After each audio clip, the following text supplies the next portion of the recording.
All right, welcome everybody. So I thought I'd put together a ranking video on every Dune Imperium card in what I believe to be the definitive version of the game, which is the regular Dune Imperium with Ix and also Immortality. At this point, we also have Uprising, but Uprising is a different game and it isn't compatible with Dune Imperium. So I thought I would provide a ranking that's basically the version of the game that I think is the best, and also the one that's eventually the ranked ladder will turn into once Immortality releases.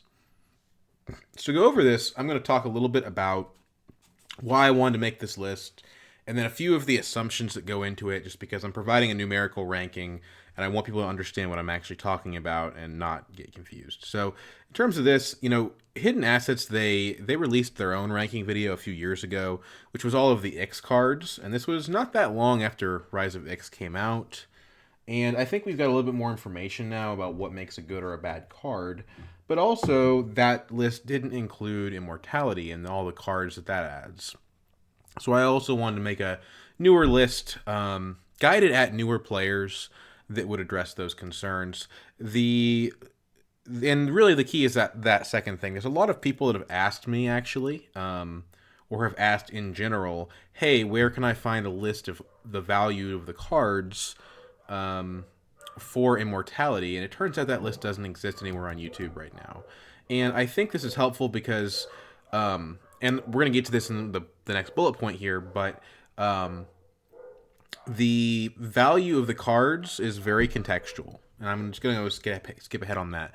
So, I'll say this card is better than that card, but that's not necessarily a hard and fast rule. So, for example, if you have, let's say that I don't know exactly where I put it, but let's say that Water Peddler is number 50.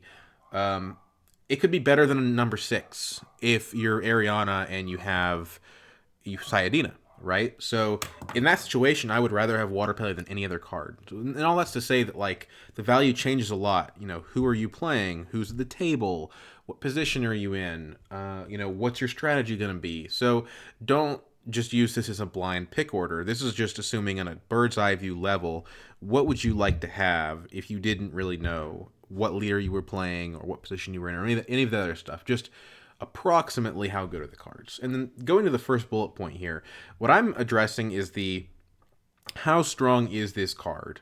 I'm not asking how good is it for each point of persuasion. It's not a cost efficiency ranking. So if it was, then In the Shadows would be number 1, right? And there's a reason why I'm not doing it this way. The first is that while yes, if you could choose to put 4 Arrakis liaisons in your hand, right, each costing 2 persuasion, that would be better for you in the moment than having 1 full scale assault, which cost 8, right?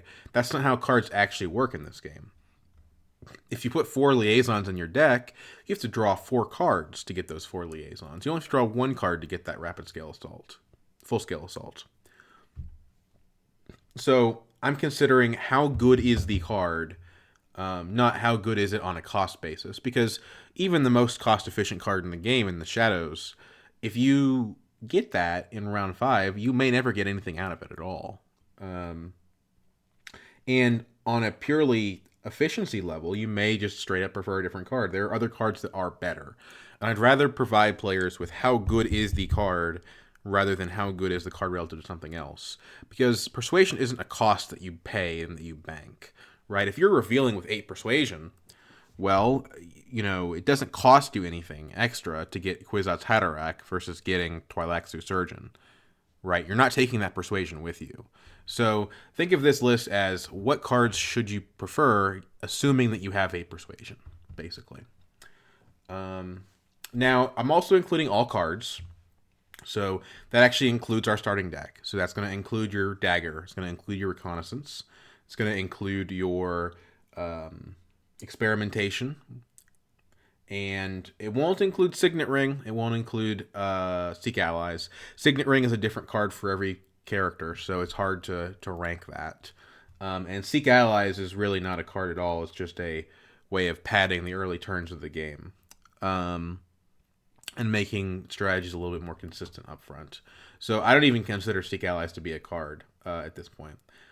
So that's all the cards. Now I'm not including the Talaxu row cards, and the reason for that is they have a different set of costs, right? Like unlike Persuasion, the specimens are a resource that you spend that carry between rounds.